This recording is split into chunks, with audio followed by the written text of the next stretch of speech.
We are seeing billions of dollars being poured into renewables, but there needs to be a modern grid that is able to connect these projects, but also support them in delivering low carbon and reliable electricity 24/7 to customers. Hello and welcome to Signals by AlphaSense, where we hear thoughtful insights from business leaders, investors, and experts. Hello and welcome. You're listening to Signals by AlphaSense, and I'm your host, Nick Mazing. Today we welcome Camila Sarmiento, ESG analyst at HSBC, based in New York. You can access Camila's work on AlphaSense or wherever you read research. You can also listen to the HSBC Macro Voices podcast. We'll have the links in the show notes. Camila has done a lot of research on the U.S. electrical grid structure and really more importantly, the challenges that we're going to face as we add renewable capacity, while at the same time we increase demand for electricity across the board, from the EV transition to more air conditioning demand. Camila, welcome, and can you tell us more about yourself and your work? Yeah, hi Nick. Thanks so much. Very happy to be here. Yeah, so I've been in the ESG space for several years and I've been covering themes across environmental, social, and governance with a focus on the United States. So, particularly with the US pushing a very strong climate agenda over the past couple years under the Biden administration, the US is positioning themselves as this renewed climate leader. We've rejoined the Paris Agreement just about for 2 years ago and put forth new climate goals. And last summer, we had the most historic investment in history towards climate change and clean technology through the Inflation Reduction Act. And so there is clear momentum in the United States around climate change. And so this is definitely keeping me very busy. As you have mentioned, I have been more recently focusing around the transition to zero carbon electricity and particularly the electric grid that is needed to support this transition in the United States. So we are seeing billions of dollars being poured into renewables, but there needs to be a modern grid that is able to connect these projects, but also support them in delivering low carbon and reliable electricity 24/7 to customers. So let's start with the Inflation Reduction Act, or IRA, that you already mentioned. For our listeners who are not familiar with it, it is a major piece of U.S. industrial policy. And just to give you an idea of how far-reaching it is, a few episodes ago we did an episode on the IRA effect on pharmaceutical pricing and healthcare providers. And now we're talking about energy and electrical grid. So what is the effect that the IRA is going to have on renewables in the United States? Yeah, I mean, I would say quite large. So the act invests about 370 billion for energy security and climate change, which is again the most significant investment in US history to fight climate change. And as I mentioned, the momentum around building a pathway to net zero in the US has been strong. We have seen executive orders and subnational initiatives, and the EPA has come out with several efforts on reducing emissions, and these have been impactful, but we were missing that federal level pressure to really put the country onto a net zero pathway. And so, yeah, this IRA, it provides a very large impact to renewables and increases their economics compared to carbon intensive energy sources. So one aspect of the act that I think is most important here is just the expansion and extension of the existing renewable tax credits. So we had the ITC, the investment tax credit, which was mostly for solar, and we had the PTC, the production tax credit, which was mostly for wind farms. And these had historically driven a lot of the renewable energy growth in the United States. And with these set to expire, I think there was a lot of concern within the space about whether these would be then extended again. And so this IRA has then come out and extended them by about 10 years for to be phased out by around 2034. And it also expanded them to include clean energy technologies beyond just solar and wind, but also battery storage, hydrogen, geothermal, to name a few. So, yeah, quite large. And back to impacts on how this might impact the transition to net zero, specifically under in the electricity sector. So I'll mention the repeat project done by Princeton Zero Lab, which came out with the scenario analysis of the possible impacts of the IRA. And they cite solar could increase by 5 times capacity per year from 2020 levels and wind by 2 times from 2020 levels by 2025.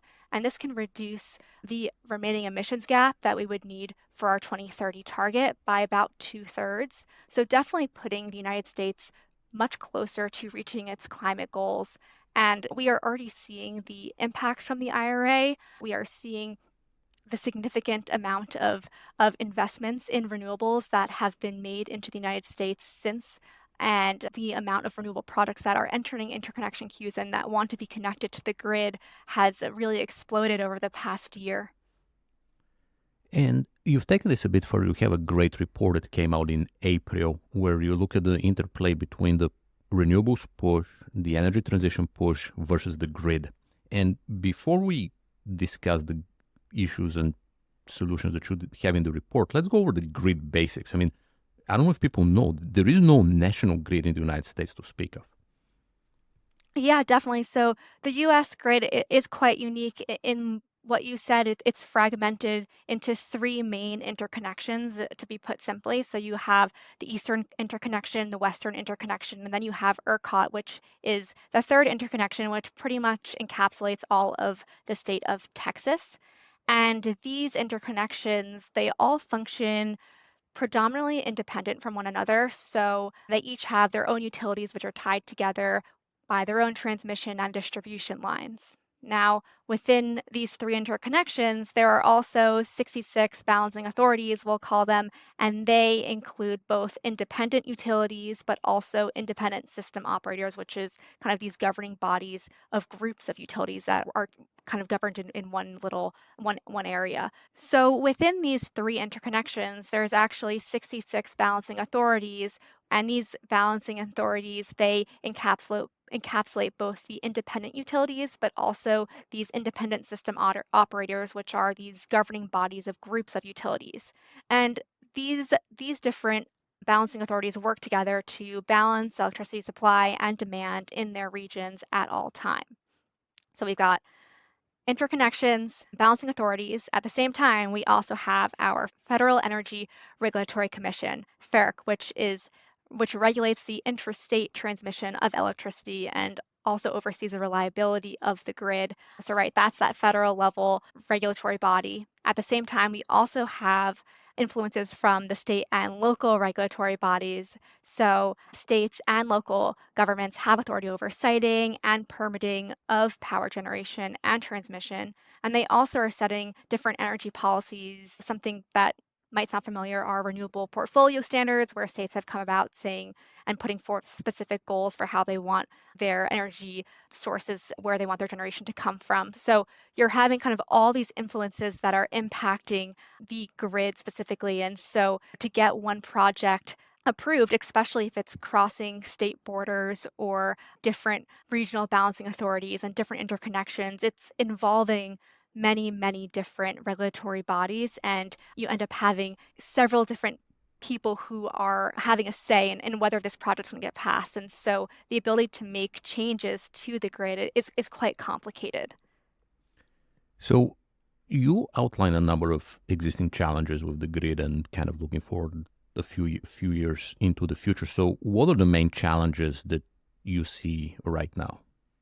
Yeah. So, I mean, I think from a global perspective, I think that grids around the world, not necessarily just the United States, are feeling pressure to modernize their grids. We are seeing increased pressure from climate change, like severe weather events that are straining systems globally. In the United States, there's been almost over a 75% increase in blackouts from severe weather events in the past decade. So you are seeing the pressure from climate change impacts. At the same time, you are seeing this intermittency of renewables, right? So when the sun doesn't shine and the wind doesn't blow, you still need to be delivering electricity to customers, and the lights still need to stay on. And so, and along with that, you also are seeing electricity demand grow across the world. So you're having these major impacts that are stressing grids globally. Now, the United States is a bit unique as well because they also have these challenges in that the the actual infrastructure of the grid in the United States has been historically underinvested and is aging very quickly. Over 70% of grid lines are more than 30 years old, and it's projected to be the jurisdiction with the most investment needed in a net zero scenario. So it's quite impactful how far behind the United States is in really not only managing climate change impacts and this intermittency of renewables, but also just modernizing the grid and dealing with all the infrastructure that needs to be updated. So yeah, so then there's that. And then at the same time, where we're seeing this huge increase in effort that needs to take place in the United States, we also have the IRA, which has brought never before seen numbers of renewable projects into the interconnection queues. And so we have all these industry players globally that are eager to capitalize on these US clean energy incentives, and there needs to be a grid that's ready and able to connect and manage this capacity that needs to be added to the grid. So, trying to then manage this influx in projects with this aging grid and pressures from climate change and also the intermittency of renewables is quite challenging. And then added on what I said previously is that we have this structure, this very fragmented structure in the United States where making these changes that are needed is quite complicated and really can impact the ability to make these changes efficiently. So it sounds like there is a lot of structural problems, both physically and figuratively speaking. What are some of the solutions that you laid out in the report? Yeah, so I think that from our perspective, one of the main solutions, really more obviously, is just increase in transmission. And this is both in terms of transmission capacity that's needed to send electricity and connect projects to the grid to get this new project connected to the grid so that I can deliver its electricity to consumers, but also to connect regions and interconnections so that there can be a sharing of electricity across the United States so that when there are demand spikes or supply interruptions, that lights can still stay on and energy can be borrowed from one region to the next, whether it be an extreme heat event or a peak demand during the day. You can have your neighbors helping you and having this more macro grid than just this more fragmented situation that we have now.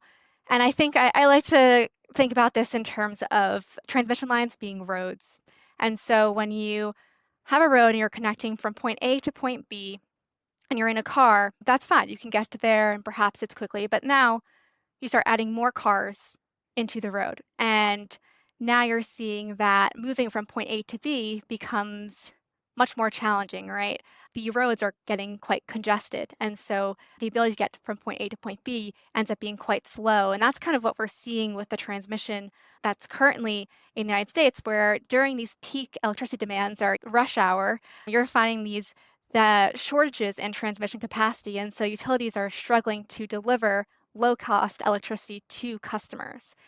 Now, what needs to be done? More roads need to be added, but also we need highways, right? These large interconnected transmission lines. So, interregional transmission lines where energy can be shared across the United States.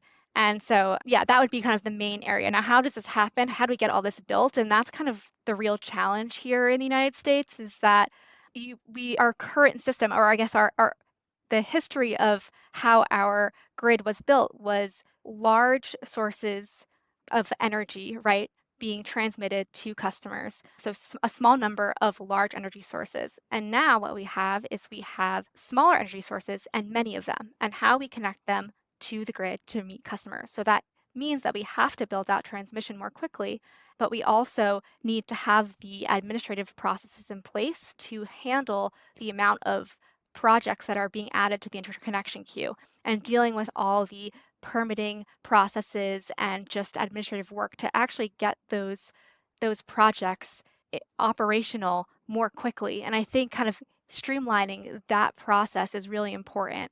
And we have seen a lot of noise around this topic. I think it was a shame that transmission lines were not included in the ITCs are the tax credits for within the IRA.